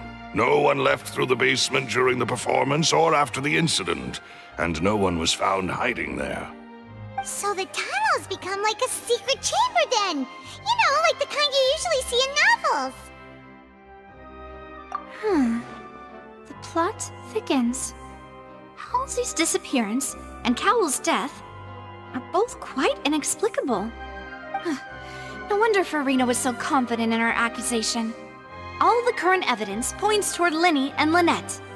In other words, the charges are very likely to be upheld unless we make some considerable progress. Charges and then trial.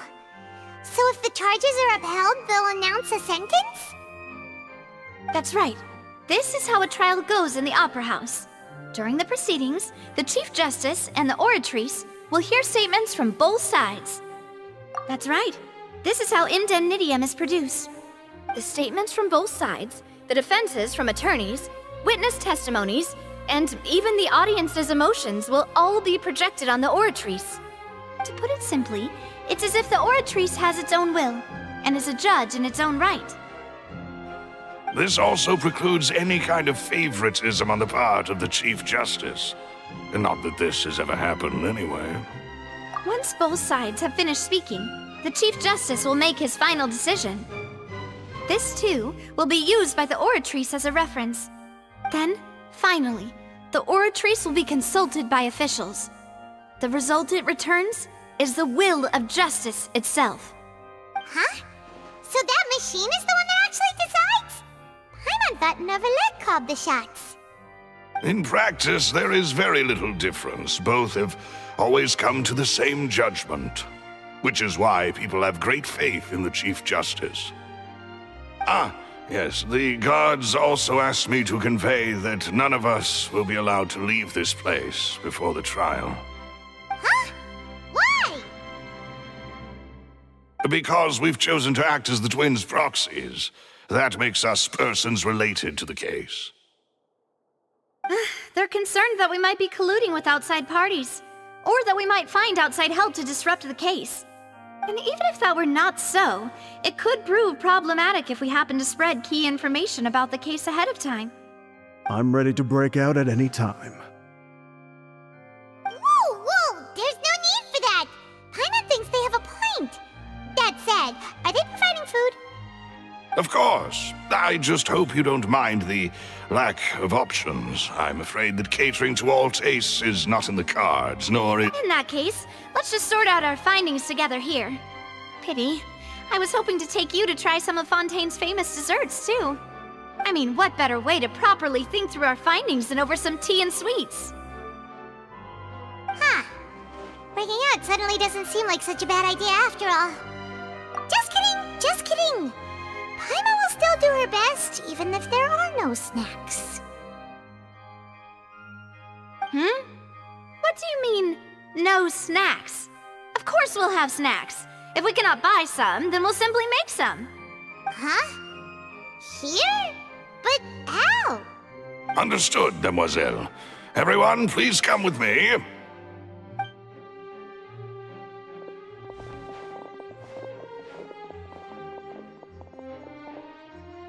Wait, you're carrying a portable stove with you?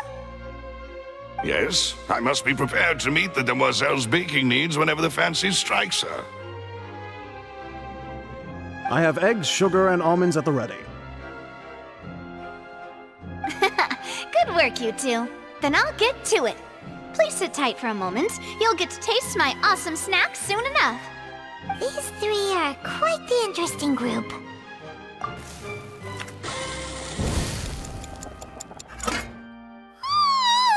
And Paimon thought it smelled good while it was still in the oven!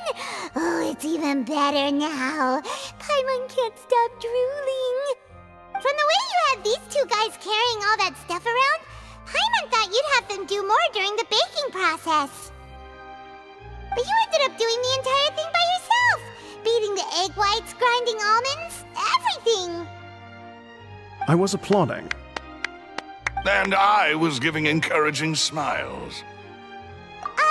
Paimon was just thinking, aren't you worried about getting your fancy dress dirty beating egg whites and baking like this? Well, I don't think it's carved in stone anywhere that fancy ladies can only read books, sip tea, ride horses, and play the piano. I just really enjoy making snacks. Don't underestimate beating egg whites, by the way. It's a real arm workout.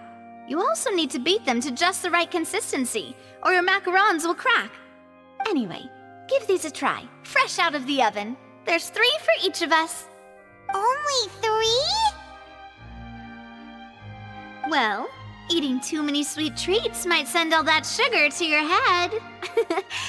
You wouldn't be able to think clearly about the case on a sugar rush, would you?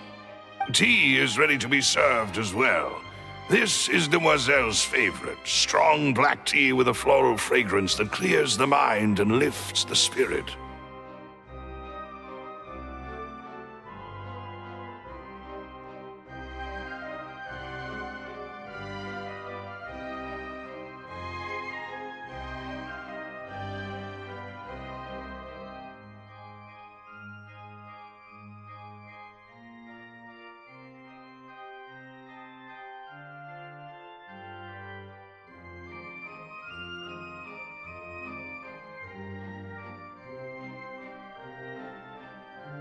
No need for concern. I'm merely doing as I should.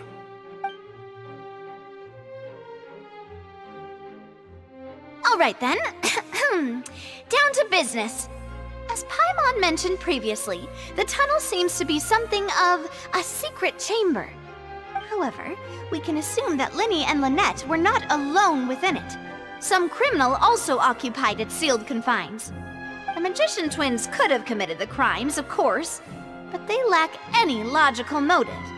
Exactly! Why would they do such a thing right when everyone was watching?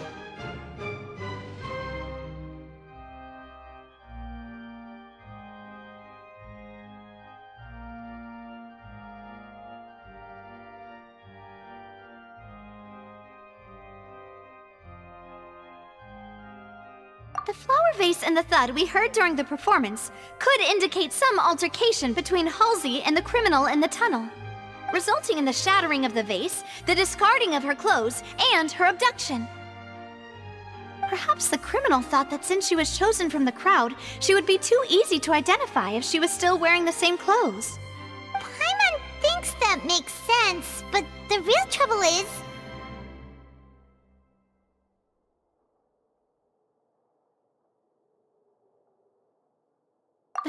True.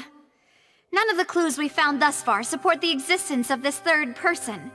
But the only people left to consider are both technically victims, whether it's the missing girl, Halsey, or poor Cowl.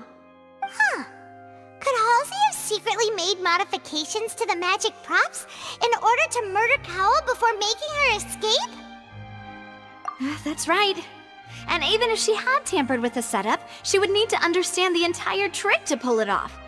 Nor does she have any motive. The guards said that she has never had any dealings with the Magic Troop's members. Were we not thorough enough in our search? From the sound of things, this is turning into an impossible case. Your macarons are amazing though, Navia. They smell great! They're nice and crisp and super sweet! They are my specialty after all. And I see you've already had 5 of them. What? 5? Oh, that can't be right! Paimon only counted 3! Honest! Please don't worry about it. At my age, a few less sweets might actually be a good thing. No! Being greedy is one thing, but Paimon knows how to count. Besides, Paimon knows that if she ate too many, then others wouldn't have enough. Wait, even you don't believe Paimon? How could you? If Paimon ate those 2 extra macarons, then may they turn into stone in her stomach! All right, we get it. Well, I suppose one of us might have gotten too engrossed in our chat and eaten them by mistake. No big deal. Maloose, set up the stove again if you would. Huh? What are you doing? Making sure everyone gets 3 macarons, of course. Exactly. We don't want to trouble you. As you wish, demoiselle. And I have the egg, sugar, and almonds. Well, this really is your hobby, huh?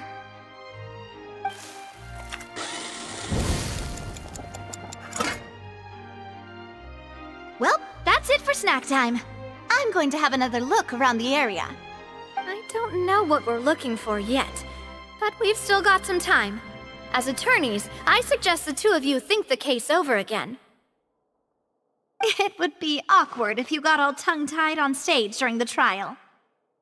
Alright, thanks for your help, and for the snacks. It was nothing. A small task for the Spina di Rosula. Silver, Maloose, it's time to go. I'll be back if I find anything new.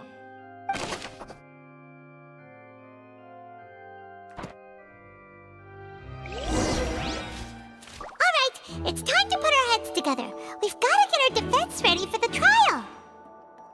Oh, it's probably gonna be a long and difficult case. There's no point in worrying about that now. We just need to prepare. Here, take Paimon's notes. They should help you review the situation.